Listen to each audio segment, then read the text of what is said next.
नमस्कार दोस्तों। आज के इस वीडियो लेक्चर में हम पढ़ेंगे जो हमारा समविभव पृष्ठ होता है इक्विवेलेंट पोटेंशियल सरफेस। तो वो क्या होता है उसके बारे में इस वीडियो में हम चर्चा करेंगे। तो हमारा समविभव पृष्ठ क्या होता है, उसकी जो डेफिनेशन है और जो उसकी निर्भरता है, जो विशेषताएं हैं समविभव पृष्ठ की, वो देखेंगे कि इसकी क्या क्या विशेषताएँ हैं। तो चलिए शुरू करते हैं आज का वीडियो लेक्चर। बात करते हैं डेफिनेशन से। तो देखिए, एक ऐसा पृष्ठ, वह पृष्ठ जिसके प्रत्येक बिंदु, मान लीजिए हमारे पास कोई एक पृष्ठ है एस, ये एक पृष्ठ है, इसके प्रत्येक बिंदु पर, ये हमारा बाहरी कोई पॉइंट है P Q R S T, मान लीजिए ये कोई पॉइंट है। तो वह पृष्ठ जिसके प्रत्येक बिंदु पर जो विभव है वो समान हो, समविभव पृष्ठ कहलाता है। जैसे कि बिंदुवत आवेश को, हमारे पास ये कोई बिंदुवत आवेश है, बिंदुवत आवेश को केंद्र मानकर किसी त्रिज्या r का खींचा गया गोलाकार पृष्ठ समविभव पृष्ठ होता है। इसके प्रत्येक बिंदु पर विभव का मान है वो v बराबर के q अपॉन r होता है। अब देखिए, if we draw a surface, हम यदि एक ऐसा पृष्ठ ड्रॉ करें जिसके प्रत्येक बिंदु पर, हमने ये पृष्ठ ड्रॉ किया है और इसके जो प्रत्येक बिंदु है, यदि इसके प्रत्येक बिंदु पर जो विभव है वो समान है, यदि पोटेंशियल सेम है, तो ये पृष्ठ कहलाता है समविभव पृष्ठ। ये इसकी डेफिनेशन होगी। मान लीजिए हमारे पास कोई बिंदुवत आवेश था, कोई चार्ज यानी कि कोई पॉइंट चार्ज क्यू है, इसको हमने केंद्र मान लिया कि ये केंद्र पर है। इसको केंद्र मानकर आर त्रिज्या का हम कोई गोलाकार पृष्ठ, ये हम कोई गोलाकार पृष्ठ खींचते हैं। तो जो एक गोलाकार पृष्ठ है, इसका जो ये बाहर का भी पृष्ठ, देखिए जो बाहर का पृष्ठ है, ये बाहर का पृष्ठ हो गया, ये बाहर का पृष्ठ जो, तो इस पृष्ठ पर जो विभव होगा, पोटेंशियल होगा, वो होगा समान, और उस पोटेंशियल का मान होगा के क्यू अपॉन आर। ये हमारा समविभव पृष्ठ हो गया। अब देखिए, समविभव पृष्ठ को हम आपको एक डायग्राम द्वारा भी दिखाते हैं किस तरह का होता है। ये देखिए, जो हमारा सरफेस, जो इक्विवेलेंट इक्विपोटेंशियल सरफेस होता है, वो कुछ इस तरह का होता है। ये हमारे पास कोई पॉइंट चार्ज था और ये हमने इसको केंद्र मानकर कोई आर त्रिज्या का गोलाकार पृष्ठ खींचा है। तो देखिए, जो ये हमारा पृष्ठ है, बाहरी पृष्ठ, इस पर जो पोटेंशियल है वी, पोटेंशियल सेम है प्रत्येक बिंदु पर। तो जो बाहरी पृष्ठ हो गया, ये हो गया हमारा समविभव पृष्ठ। ये पृष्ठ, इसी तरह ये पृष्ठ, और जो है आपको लाइन दिख रही है, ये कहलाती है इलेक्ट्रिक फील्ड लाइन, क्योंकि हमारा कोई चार्ज क्यू है, चार्ज क्यू है तो वहाँ पर कोई इलेक्ट्रिक फील्ड होगा, तो इलेक्ट्रिक फील्ड रेखाएं उस चार्ज से गुजरेंगे। तो जो हमारा पृष्ठ इक्विवेलेंट पोटेंशियल है, उससे भी जो इलेक्ट्रिक फील्ड लाइन है वो पास होंगी। तो ये हमारी इलेक्ट्रिक फील्ड लाइन है। अब देखिए, जो हमारा समविभव पृष्ठ है उसकी क्या क्या विशेषताएं। अब बात करें इसकी पहली विशेषता की, तो यह है कि समविभव पृष्ठ के किन्हीं भी दो बिंदुओं के बीच विद्युत विभवांतर का मान शून्य होता है। इसका मतलब क्या हुआ, हमारे पास जो समविभव पृष्ठ है उस पर दो बिंदु ए और बी, और उन पर जो हमारा विभव है वो तो समान होगा। जब पृष्ठ समविभव है तो विभव का मान समान।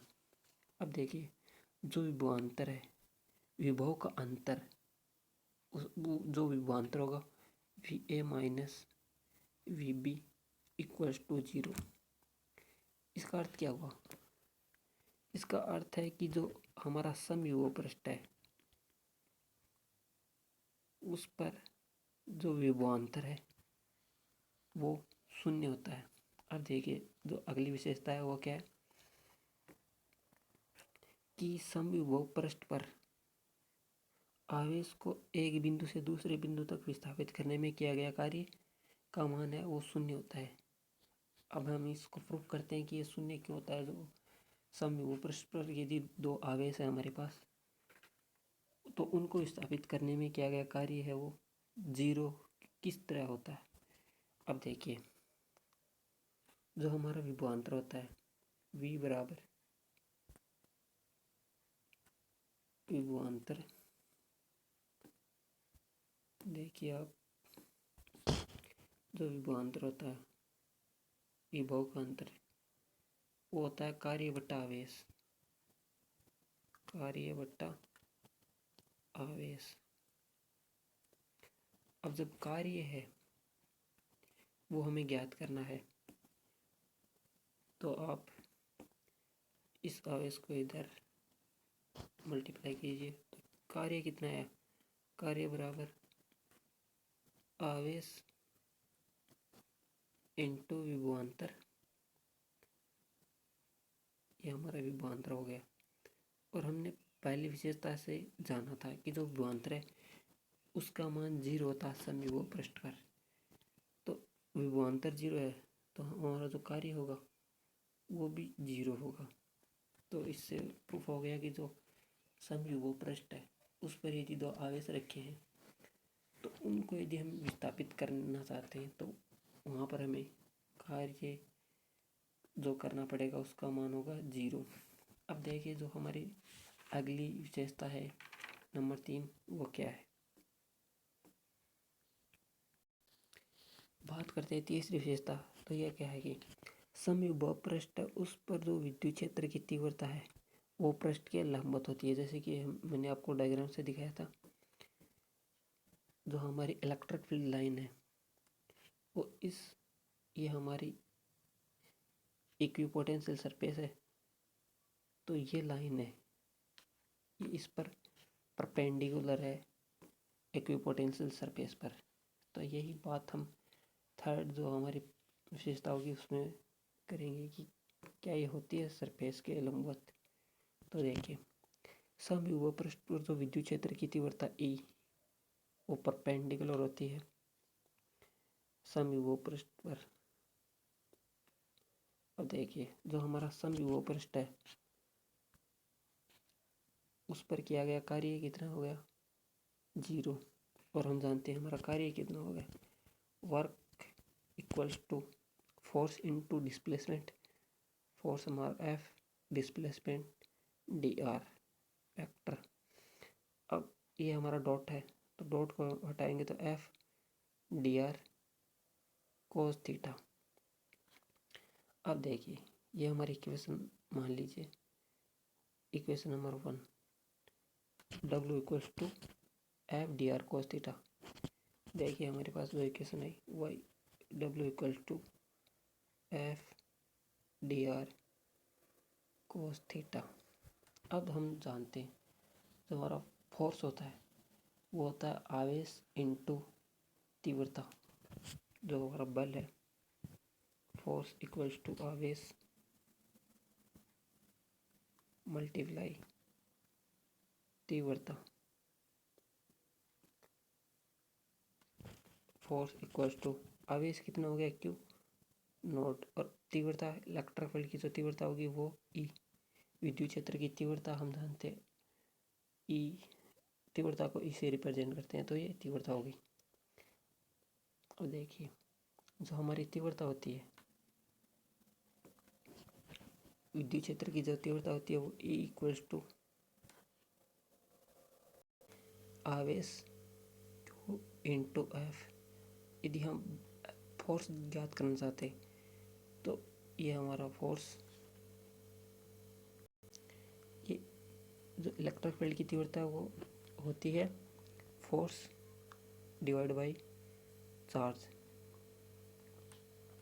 अब हम यहाँ पर फोर्स ज्ञात करना चाहते हैं, तो इस चार्ज को, जो हमारा चार्ज है उसको इधर मल्टीप्लाई कीजिए, तो हमारा जो फोर्स है वो कितना है, Q इंटू ई। ये हमारी इक्वेशन मान लीजिए कोई इक्वेशन नंबर 2।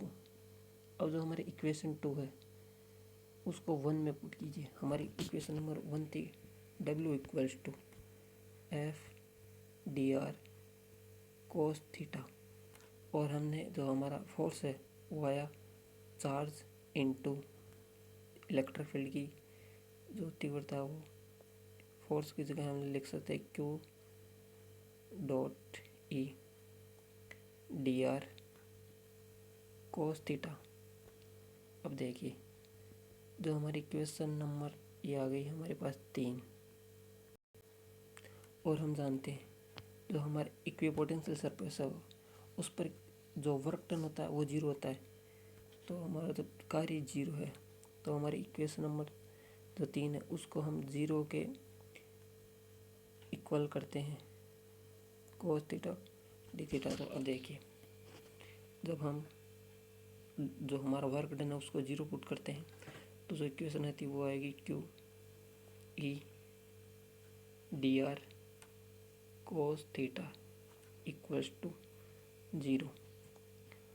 अब ये सारे इधर ट्रांसफर करेंगे तो 0, तो हमारा जो बचा cos theta equals to 0, theta equals to, और कोस 0 कब होता है, जो हमारा कोस है वो 90 पर 0 होता है, तो जो हमारा थीटा आ गया, जो एंगल है वो कितना है 90। इसका मतलब क्या हुआ, जो हमारा सरफेस है ये हमारा कोई इक्विपोटेंशियल सरफेस है, और जो इलेक्ट्रिक फील्ड है ये हमारा कोई इलेक्ट्रिक फील्ड है, तो ये दोनों एक दूसरे के परपेंडिकुलर होते हैं। तो यही हमने जो हमारी 3 नंबर की विशेषता उसमें देखा था कि जो समविभव पृष्ठ पर जो विद्युत क्षेत्र की तीव्रता है वो पृष्ठ के परपेंडिकुलर होती है। तो ये हमने सिद्ध भी कर दिया है कि किस तरह वो परपेंडिकुलर होती है। तो इस वीडियो में हम यहीं तक रखते हैं, और वीडियो यहाँ तक देखने के लिए आपका धन्यवाद। आपका दिन शुभ हो।